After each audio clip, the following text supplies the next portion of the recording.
한 절씩 교독하겠습니다. 예수께서 다시 두로 지방에서 나와 시돈을 지나고 데가볼리 지방을 통과하여 갈릴리 호수에 이르시매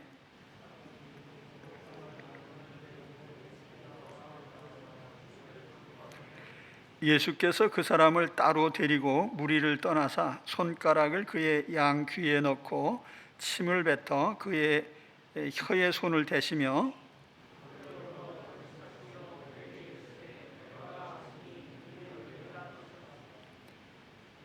그의 귀가 열리고 혀가 맺힌 것이 곧 풀려 말이 분명하여졌더라.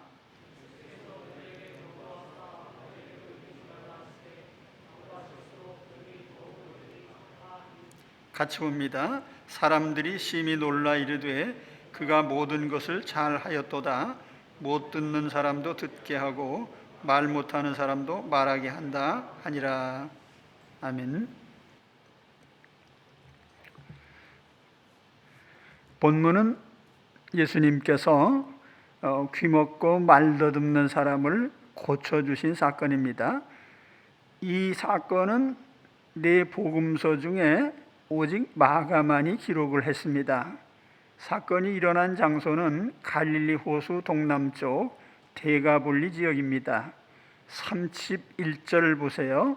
예수께서 다시 두로 지방에서 나와 시돈을 지나고 데가볼리 지방을 통과하여 갈릴리 호수에 이르매 두로와 시돈으로 여행하신 후에 데가볼리를 거쳐서 갈릴리 호수에 도착을 하셨습니다. 갈릴리 호수 주변은 예수님이 사역을 하신 중심지죠. 특히 가버나움. 그런데 여기 예수님께서 순회하신 지역은 다 이방인 지역입니다. 두로와 시돈은 갈릴리를 중심으로 보면 서북쪽에 있는 해변 지역이고 데가볼리 지역은 갈릴리 호수의 동남쪽에 있는 이방인 지역입니다. 데가볼리라고 하는데 데카폴리스 10개의 도시라는 의미인데 이방 지역이죠. 이 주님께서 이방인 지역을 순회하신 것은 고향 사람들이 예수님을 배척한 것과 관련이 있죠. 사역의 중심지였던 갈릴리, 특히 고향 사람들까지 예수님을 배척했을 때에 이제 주님께서 사역의 방향을 이방인으로 돌리게 됩니다. 복음이 이방인을 향하게 되죠. 이와 같은 주님의 행적은 제자들도 똑같이 반복하게 됩니다. 복음이 비록 유대인에게서 시작되었지만 예루살렘에서 박해를 당할 때에 이 복음이 이방인 지역을 향하게 되죠. 그래서 안디옥의 교회가 세워지게 되고 사도 바울의 이방 선교가 시작이 됩니다. 이러한 이방인 사역의 결말점에서 이제 오늘 본문 사건이 기록되고 있는데 본문의 핵심적인 단어는 에바다입니다. 열려라. 정확히 말하면 너는 열려라고 하는 명령형 문장이죠. 너는 열려라. 귀가 열리고 말문이 열리고 그래서 복음을 듣게 되고 하나님과 소통하게 되는 그런 역사가 일어난 것입니다. 본문의 말씀을 보겠습니다. 32절에 보면 사람들이 귀먹고 말 더듬는 자를 주님께 데려왔습니다. 사람들이 귀먹고 말 더듬는 자를 데리고 예수께 나와 안수하여 주시기를 간구하거늘. 이 환자는 두 가지 중복 장애를 가지고 있었는데 하나는 청력을 잃은 겁니다. 귀먹었다라고 하는 코보스라고 하는 단어는 청력이 없다는 뜻이에요. 청각 장애인이죠. 거기에다가 말더듬는, 헬라어로는 이 모기랄론이라고 하는데 모기스라는 말과 랄레오라는 말이 합쳐진다네요. 모기스라는 말은 힘들다, 어렵다 그런 뜻이에요. hardly 혹은 scarcely라는 단어인데 뭐가 힘드냐면 랄레오, 말하는 것이 힘든 사람, 그러니까 힘들게 말하는 사람, 간신히 말하는 사람, 그런 정도입니다. 걷는 것이나 행동에 문제가 없어요. 청력을 잃었고 혀가 잘 돌아가지 않아서 남들이 알아듣지 못했습니다. 사람들이 이 환자를 데려고 왔는데 이 데려온 것으로 봐서 두 가지를 우리가 추측할 수 있어요. 첫째는 이 사람은 의사소통이 거의 안 되었기 때문에 옆에서 누가 대신 말해줘야 된다는 정도이고, 두 번째는 이 사람을 주변 사람들이 고쳐주려고 데려온 것입니다. 그래서 이로부터 이제 이 사람의 이러한 언어 장애가 후천적일 수 있다, 이렇게 많은 학자들이 추측을 합니다. 왜냐하면 대부분의 선천적인 장애는 신체를 움직일 수 있는 한 고치려고 시도하지 않습니다. 이 사람이 꽤 괜찮은 사람이었는데 어느 날 갑자기 병을 앓았거나 혹은 불의의 사고로 말미암아 듣지 못하고 또 말이 어눌해졌습니다. 곁에 있는 사람들의 입장에서 볼 때는 매우 안타까웠기 때문에 이 장애인을 주님께 데리고 온 것으로 볼 수 있죠. 성경에 보면 환자 본인이 아니라 주변 사람들에 의해서 이끌려 나온 경우가 많습니다. 침상에 누운 중풍병자를 주변 사람들이 들고 예수님께 왔죠. 가버나움의 백부장은 자기 하인이 병들어 누운 것을 주님께 와서 알리고 고쳐달라고 간청합니다. 본문에 데리고 왔다라고 하는 이 단어는 운반했다는 뜻이에요. 사람을 데리고 왔는데 제 발로 걸어온 사람을 운반했다는 단어를 왜 사용했을까요? 아마 이 환자는 걷는데 아무 문제가 없었는데 본인이 예수님도 알지 못하고 복음도 알지 못하는 사람이었습니다. 그래서 본인의 의사와는 상관없이 사람들이 아마 거의 강제로 데리고 온 것 같습니다. 그래서 이 운반했다는 단어를 사용한 것으로 봐요. 강권해서 데리고 온 것이죠. 환자 자신은 듣지도 못하고 말하지도 못합니다. 자기 자신의 형편을 주님께 앓을 수 있는 상태가 아니에요. 그래서 주변에 있는 사람들이 이 사람을 예수님께로 강제로 데리고 온 것입니다. 오늘 우리에게 이런 열정이 필요해요. 꼭 내 문제만 있어서 하나님께 나오는 건 아니에요. 우리가 주님께 나올 때에 우리는 내 주변에 안타까운 처지에 있는 사람들을 봅니다. 그때 우리는 그런 사람들을 그냥 방치하지 말고 예수님께로 인도해 나와야 돼요. 본인이 예수님을 모르든지 혹은 본인이 예수님께 나올 의사가 하나도 없다 할지라도 상관할 필요가 없습니다. 그런 사람을 주님께로 어떻게 해서든지 우리는 인도해 와야 됩니다. 당사자가 믿음이 있든 없든 오늘 우리 주변에 얼마나 어려운 형편에 있는 사람들이 많습니까? 사실 요즘 같은 때에 더욱 우리는 하나님께 나와야 됩니다. 사람들은 세상이 힘들다고 원망하고 좌절하죠.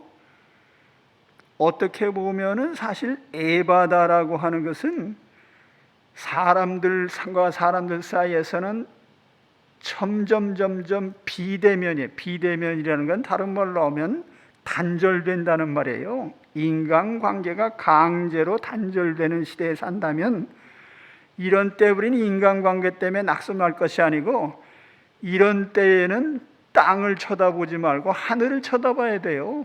하나님을 향해서 열려야 될 때라 그런 말입니다. 그렇기 때문에 우리는 이 세상의 어려움에 처한 사람들이 사람과 사람 사이에서 좌절하고 넘어져 있는 것을 그대로 방치하지 말고요, 하나님께로 데리고 나와야 됩니다. 하나님께 내 주변에 있는 사람, 육신에 병든 사람이든지 실패하고 좌절한 사람이든지 하나님께로 인도해 오시기 바랍니다. 아람의 군대 장관 나아만은 나병 환자입니다. 그를 하나님의 종 엘리사에게로 인도한 사람은 어떤 유명 인사가 아니에요. 이스라엘에서 잡혀온 어린 소녀입니다. 이 어린 소녀에 이끌려서 나아만이 엘리사에게 나와서 고침을 받습니다.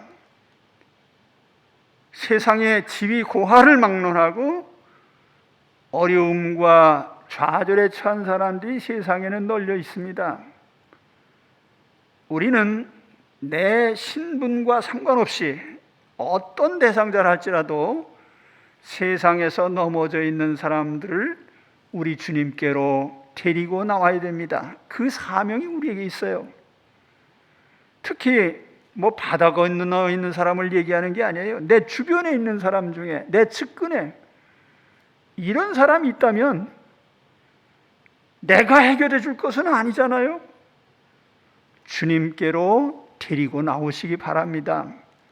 오늘 이 귀먹고 어눌한 사람을 강제로 들고 온 사람들처럼 오늘 우리도 측근에 있는 어려움에 처한 사람들을 주님께로 모시고 나오시기 바랍니다. 그래서 주님께 치료받고 해결되는 역사가 있으시기를 축원합니다. 다음, 주님께서 고쳐주신 장면, 특히 고쳐주신 방법에 대해서 좀 말씀을 보겠습니다. 33절에 보시면은 예수께서 그 사람을 따로 데리고 무리를 떠나사 손가락을 그의 양 귀에 넣고 침을 뱉어 그의 혀에 손을 대시며 하늘을 우러러 단식하시며 그에게 이르시되 에바다 하시니 이는 열리라는 뜻이라. 그의 귀가 열리고 혀가 맺힌 것이 곧 풀려 말이 분명하여졌더라. 자, 우선 주님은 이 환자를 데리고 무리를 떠나셨어요. 사람들은 환자를 고치는 치유를 대할 때에 누가 고쳤느냐보다는 어떻게 고치느냐에 관심이 많아요. 자, 주님의 치유 사역에서 중요한 것은 예수님이 고치셨고 그 예수님이 누구냐를 아는 것이 핵심적인 문제인데, 사람들은 예수가 고쳤다는 것보다는 예수께로 가면 내 병이 나을 수 있다, 그래서 고치는 데에 치중을 한 것입니다. 사실 누가 고치는지는 중요한 게 아니에요. 그래서 세상에도 보면 어디 명의가 있다 하면은 다 우르르 몰려가죠. 그런데 또 다른데 더 훌륭한 명의가 있다면 그쪽으로 다 또 가버립니다. 사실 예수님께서 기적을 행하시고 병을 고쳐주신 목적은 예수님께서 구주이심을 알리는 것이 목적인데, 거기에는 하나도 관심이 없고 병 고치는 것 어떻게 고치나에만 관심을 둔 이 사람들 속에 예수님께서 굳이 거기에 머물러 계실 필요가 없으셨던 것이죠. 주님은 이 군중들로부터 환자를 데리고 떠나셨습니다. 자, 그러면 주님께서 고치신 과정을 한번 살펴보겠습니다. 여기에 우리가 네 가지 특이한 점들이 있습니다. 첫째로, 주님은 자신의 손가락을 환자의 양 귀에 넣으셨어요. 듣지 못하는 것이 첫 번째 장애였기 때문에 이 귀가 고장이 난 것이죠. 그래서 주님은 손가락을 그 환부에 대셨습니다. 자, 우리가 주님이 손가락을 귀에 넣으셨다고 하는데, 우리가 이 손이라고 하는 개념에 대해서 좀 살펴봐야 됩니다. 성경에는 하나님의 손에 대한 얘기가 많이 나옵니다. 하나님의 손, 오른손. 하나님은 영이시기 때문에 손발이 있으신 분이 아니에요. 그런데 왜 하나님의 손이라는 말을 강조하느냐 하면, 하나님의 손은 크게 두 가지 상징성이 있어요. 첫째는 권세의 손입니다. 권세의 손. 다시 말하면 하나님은 그 손으로 사람을 높이시기도 하시고 낮추시기도 하셔요. 전쟁에 이기게도 하시고 패하게도 하십니다. 때로는 도움을 주시지만 벌을 주시기도 하십니다. 그래서 하나님의 손은 권세의 상징이에요. 또 하나는 하나님의 손은 능력의 손입니다. 그래서 주님의 손으로 천지 만물을 창조하셨어요. 주님의 손으로 천체들을 움직이십니다. 사계절을 변하게 하시고 생명체가 자라게 하십니다. 인간의 생사화복이 하나님의 손에 있습니다. 그래서 이 하나님의 손은 권세의 상징이고 능력의 상징이에요. 우리 주님은 하나님이십니다. 그 하나님의 손을 이제 환자의 귀에 댄 것입니다. 하나님의 손으로 만졌다는 것 자체가 기적의 출발이죠. 능력의 출발이고 권세의 출발이죠. 두 번째로 주님은 침을 뱉어 그의 혀에 손을 대셨습니다. 침을 치료의 수단으로 사용하시는 것은 동서고금으로 흔히 있는 일입니다. 조금은 다른 얘기지만 저도 어렸을 때 툭하면 침을 발라서요, 벌에 쏘이거나 쐐기에 쏘이거나 그러면 먼저 침 뱉어서 바릅니다. 또 손이 저리거나 발이 저리거나 그러면은 침을 뱉어서 콧잔등에 발라라. 그래서 침을 코에다 발랐어요. 그게 효력이 있는지 근거가 있는 얘기인지는 전혀 모릅니다. 아무튼 침을 발랐던 것은 여러 곳에서 어렸을 때 경험했던 일입니다. 그런데 실제로 침 속에는 놀라운 성분들이 들어 있습니다. 건강에 매우 중요한 역할을 하는 다양한 전해질, 예를 들면 나트륨, 칼륨, 칼슘, 염화물, 마그네슘, 중탄산염, 인산염과 또 단백질들이 들어있고 알파 아밀라제 같은 소화효소, 여러 종류의 면역 글로불린, 락토페린, 리소자임, 페록시다제 같은 항균 물질이 있습니다. 저는 지금 이런 얘기를 열거하고 있지만 뭔지 저는 전혀 모릅니다. 아무튼 침 속에는 소화제도 있고 항균제도 있고 면역물질도 있다고 합니다. 그런데 우리가 예수님이 침을 사용하신 것에 대해서 우리는 의약품에 대한 어떤 바른 인식이 필요하다고 봅니다. 모든 의약품은 자연계에서 추출이 되죠. 하나님이 주신 물질 속에 각종 병에 있는 특효약이 들어 있습니다. 어떤 병의 특효약이라고 해서 모든 사람에게 다 100% 효력이 있는 건 아닙니다. 아무리 좋은 약도 효력이 없으면 그냥 평범한 물질에 불과하죠. 어떤 환자에게는 100% 효력이 있는 약이 또 다른 환자에게는 전혀 듣지 않을 수도 있습니다. 주님이 침을 치료제로 사용하셨는데 그렇다고 해서 침이 만능 물질이라는 얘기는 아닙니다. 단지 주님이 사용하셔서 효력을 내셨기 때문에 효과가 있는 것이죠. 자, 그래서 우리는 어떤 물질이든지 특히 약을 먹을 때 그래요. 저도 예전에 결핵을 앓으면서 약을 많이 먹어서요, 1차 약은 양이 많아가지고 입이 터져라고 한 입씩 먹었어요. 근데 또 2차 약, 3차 약 하면서 약을 많이 먹었는데 몇 년간 치료해도 낫지를 않아요. 그런데 그 후에 또 다른 약을 투약을 했는데 효과가 3개월 안에 확 나타나요. 그런데 사실 약이라고 하는 것은 물질이죠. 그것이 내게 효력이 있을 수도 있고 전혀 없을 수도 있어요. 그래서 우리는 약을 먹을 때 약은 나의 구세주시오니 그러면서 먹으면 안 돼요. 그 약을 효력을 내시는 분이 하나님이시죠. 그래서 우리 약 먹을 때마다 기도해야 돼요. 어떤 약이든지 하나님께서 이 치료제를 통해서 내 병에 효력이 있게 해주세요 라고 우리는 기도해야 됩니다.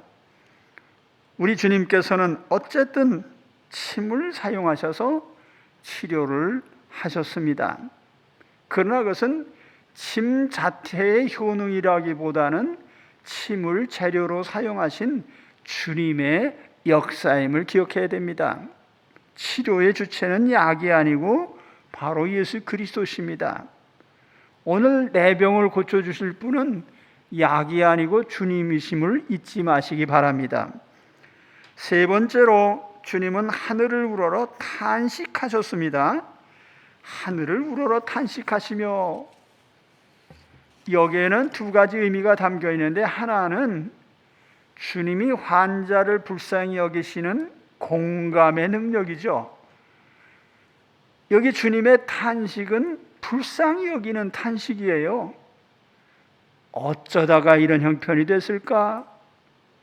전혀 듣지도 못하고 무슨 말을 하려고 애를 쓰는데 듣는 사람은 전혀 알아들을 수가 없어요. 의사소통이 안 됩니다. 얼마나 답답하고 그렇겠습니까? 생각만 해도 안타깝죠. 주님은 이 환자의 형편에 공감을 하신 겁니다. 유대인들은 어떤 환자들에 대해서는 종종 정죄했어요. 우리가 성경에도 보면 날 때부터 소경된 사람을 가리켜서 유대인들이 뭐라고 했습니까? 이 사람이 자기 죄 때문에 눈이 멀었습니까? 부모님 죄 때문에 눈이 안 못 보는 사람 앞에서 그게 할 소리입니까? 그런데 주님께서는 불쌍히 여기셨어요. 자기 죄 때문에 그렇게 됐든지 혹은 어떤 결과로 그렇게 됐든지 현재 이 사람이 안고 있는 장애가 얼마나 불쌍한 것입니까? 그래서 우리는 세상의 모든 환자들을 일단은 불쌍히 여겨야 돼요. 괴롭잖아요. 고통스럽잖아요. 본인도 고통스럽지만 사람과 사람 사이에서 소통이 안 돼요. 인간관계를 맺을 수가 없어요. 주님은 이 형편에 대해서 마음 아파하신 것입니다. 고쳐주는 사람이 그냥 기계적으로 고쳐줄 수 있겠죠. 그러나 일단은 그 대상자를 불쌍히 여기시는 그 마음이 우리 주님의 온전한 치료자로서의 모습이죠. 그런데 탄식만 하신 게 아니라 하늘을 우러러 탄식을 하셨다. 이게 기도의 모습이에요. 오늘 우리가 어떤 아픔에 대해서 아픈 것만 느끼고 그냥 끝난다면, 공감만 하고 끝난다면 그것은 효력이 없어요. 그런데 그 우리의 아픔과 공감의 능력이 기도로 이어져야 돼요. 하늘을 우러러. 오병이어의 기적 때도 주님은 하늘을 우러러 기도하셨어요. 오늘 내가 누구를 불쌍히 여기고 마음 아파한다면 그런 나의 공감하는 마음이 그 사람을 위한 기도로 이어지기 바랍니다. 하늘을 우러러 기도하는, 우리 주님께서는 기도하지 않으셔도 되는 분이신데 모든 중요한 장면마다 항상 기도를 하셨어요. 그럼 오늘 우리는 우리 주님보다 10,000배는 더 많이 기도해야 될 사람들인데 우리는 기도를 안 해요. 슬퍼하고 괴로워하면서도 기도하지 못하는 그것이 불쌍한 모습이죠. 오늘 우리는 우리의 형편을 마음 아파하는 그 단계에서부터 하늘을 우러넣는 단계로 나가야 됩니다. 네 번째로 주님께서는 환자에게 명령을 하셨습니다. 최종적인 결론이죠. 에바다. 페타흐라고 하는 열린다는 의미의 단어의 명령형이에요. 그래서 파타흐라고 발음해야 되는데 직역하면 너는 열려라 그 말입니다. 너는 열려라. 우리 주님은 신성을 지니신 하나님이십니다. 이미 여러 차례 여러 대상을 향해서 명령하셨죠. 풍랑에게 명령하셨습니다. 잔잔하라, 고요하라. 귀신에게 명령하셨습니다. 그에게서 나와라. 죽은 야이로의 딸에게 명령하였습니다. 달리다 굼, 일어나라. 무덤에 있는 나사로에게 명령하셨습니다. 나사로야 나와라. 주님의 명령이 물질을 향한 것이든 자연계를 향한 것이든 사람을 향한 것이든 생명이 있는 자든 생명이 없는 자든 주님이 명령하실 때에 명령대로 이루어졌습니다. 왜냐하면 우리 주님은 하나님이시기 때문입니다. 너는 열려라. 왜 열리라고 말씀을 하셨을까요? 귀가 안 들리니까 너는 들어라 그렇게 말할 수도 있어요. 말이 안 들리니까 너는 말해라 이렇게 할 수도 있어요. 그런데 우리 주님께서는 너는 열려라 그렇게 명령을 하셨어요. 상당히 의미가 많은 단어이죠. 사실 우리는 여러 면에서 열려야 됩니다. 우선 하나님께 마음이 열려서 하나님의 사랑을 느껴야 되죠. 귀가 열려서 하나님의 음성을 들어야 됩니다. 혀가 열려서 하나님께 기도할 수 있어야 됩니다. 오늘 우리에게 막힌 모든 것이 다 열려야 되는 것이죠. 이 환자는 주님이 명령하실 때 즉시 귀가 열리고 혀가 풀렸습니다. 말이 분명해졌습니다. 오늘 본문에 보면 말이 분명해진지라, 여기 말이 분명해졌다라고 하는 이 단어를, 이 구절을 영어 성경에는 speak plainly, 평이하게 말하게 되었다라고 번역을 합니다. 그러니까 말을 평범하게 쉽게 말했다 그런 뜻인데, 앞서서 이 사람의 장애가 말을 힘들게 하는 것이었어요. speaking hardly. 그래서 어렵게 말을 했지만 듣는 사람은 못 알아듣는. 그런데 이제는 쉽게 말을 하고 듣는 사람이 알아들을 수 있는 그런 형편이 된 것이죠. 사실 우리가 귀가 열리고 혀가 열렸을 때에 열린 귀와 열린 혀를 가진 사람은 쉽게 소통을 해야 돼요. 쉽게 소통. 인간 관계에서도 쉬운 소통이 중요한 거예요. 힘들게 소통하는 관계일수록 관계가 어려운 겁니다. 하나님과의 관계도 마찬가지예요. 쉽게 듣고 쉽게 말하는 그 사람이 하나님과의 관계가 올바르고 원활한 사람이죠. 오늘 우리의 모든 막힌 것이 이렇게 열리기 바랍니다. 쉽게 말하고 쉽게 들을 수 있고, 그래서 하나님과 쉽게 소통하는 그리스도인들이 되시기를 축원합니다. 다음은 이 환자를 고쳐주신 후에 나타난 사람들의 반응입니다. 36절에 보시면 예수께서 그들에게 경고하사 아무에게도 이르지 말라 하시되, 첫 번째는 이 사실을 알리지 말아라 라고 말씀하셨어요. 말씀드렸듯이 단지 치료 방법에 관심이 많은 이 대중들에게 알려진다는 것이 그다지 주님께 유익한 것은 아니었습니다. 그렇지만 주님이 말하지 말라고 한다고 해서 말을 안 했나요? 동네방네 얘기를 합니다. 하반절에 보면은 경고하실수록 그들이 더욱 널리 전파하니 진실은 알려지게 돼 있죠. 그렇기 때문에 주님이 행하신 일이, 주님이 이 환자를 고쳐주신 일이 사방에 알려진 것은 당연한 결과입니다. 사실 우리가 왜곡 전달하고 잘못 전달하는 것이 문제이지 사실을 알리는 것은 문제가 아니에요. 특히 예수님에 대해서 그렇습니다. 예수님의 행적에 대해서 우리는 올바로 알릴 필요가 있어요. 사실 세상 사람들은 성경에 기록된 주님의 행적을 그대로 알리려고 하지 않고 자꾸 해석을 해요. 그래서 주님의 행적이나 행동들을 인간적인 입장에서 자꾸 성경대로가 아니라 인간의 관점에서 자꾸 얘기를 하려고 한단 말이에요. 주님이 행하신 일은 있는 그대로 알려지는 것이 진리입니다.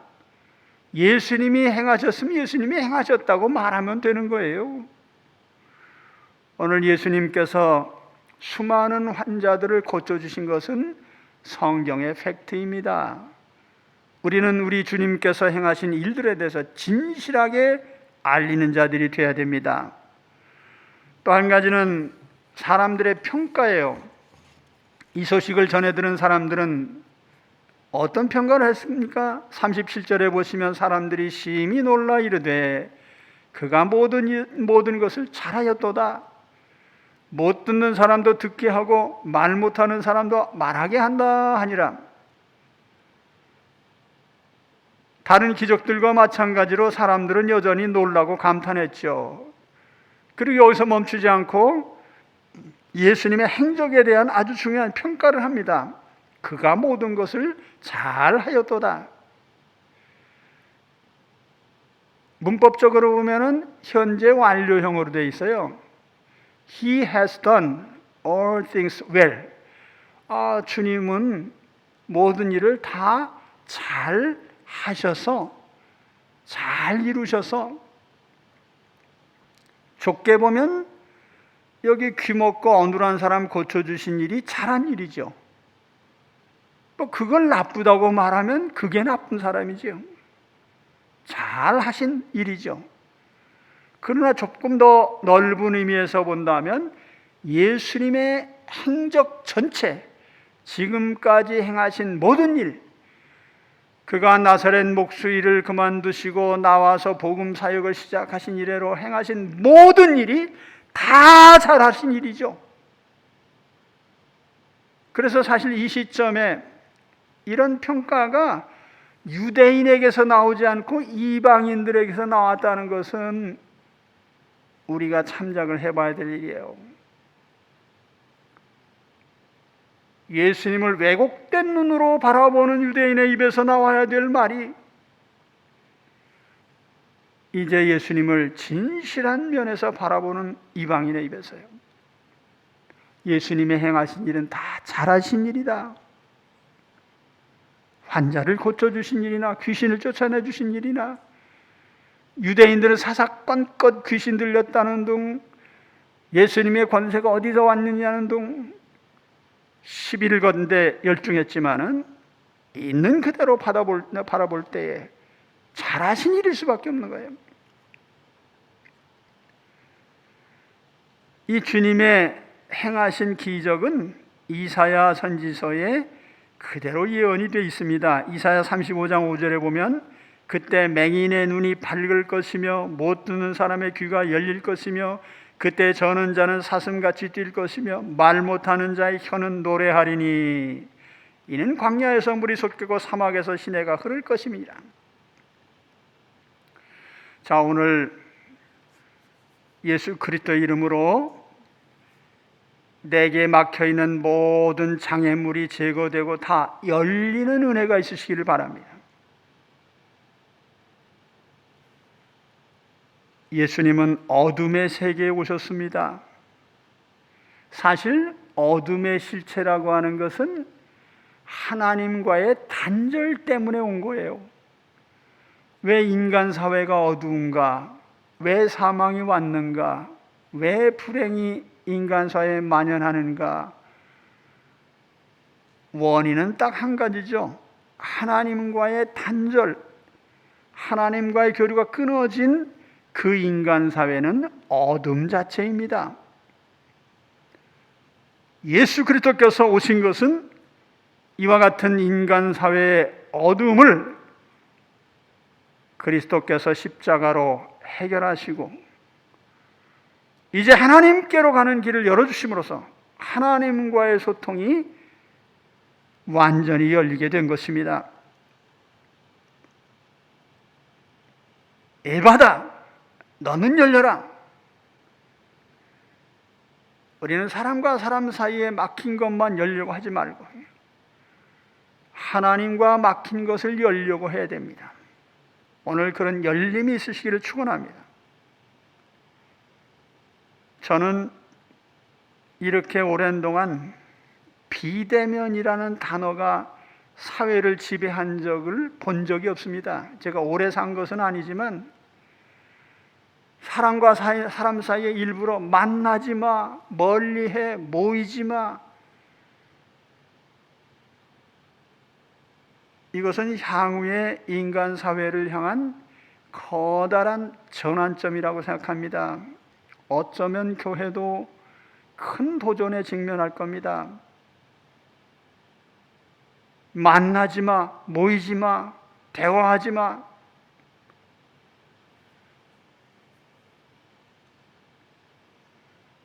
그래서 사람들은 열광해요. 어디에요? 엉뚱한 일에. 답답하니까요. 저는 손흥민 축구하는 거를 학수고대하면서 봅니다. 오늘은 또 한 골 넣었을까? 그가 스포츠를 통해서 보여지는 것이 국민적인 카타르시스가 되고 있어요.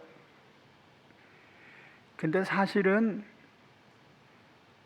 우리의 해법은 어떤 한순간에 그 카타르시스에 있는 건 아니에요. 그건 잠시 모르핀에 불과한 것이고요. 정말 중요한 것은 하나님과의 통로가 열려야 되는 겁니다. 제가 답답한 것은 이 나라를 다스리는 대통령부터 시작해서 모든 위정자들, 권력 잡은 지도층에서 이런 생각을 하고 있는지 모르겠어요. 인간 사회가 막혀 있을 때 하늘의 통로를 열어야 된다. 하나님 앞에 무릎 꿇어야죠. 겸손해져야 돼요. 왜 이런 시련이 인간 사회에 다가왔는지를 겸손하게 살펴야 됩니다. 너는 열려라, 에바다. 오늘 모든 막혀있는 것으로부터 하나님과의 통로가 열리게 되기를 주님의 이름으로 축원합니다. 기도하겠습니다.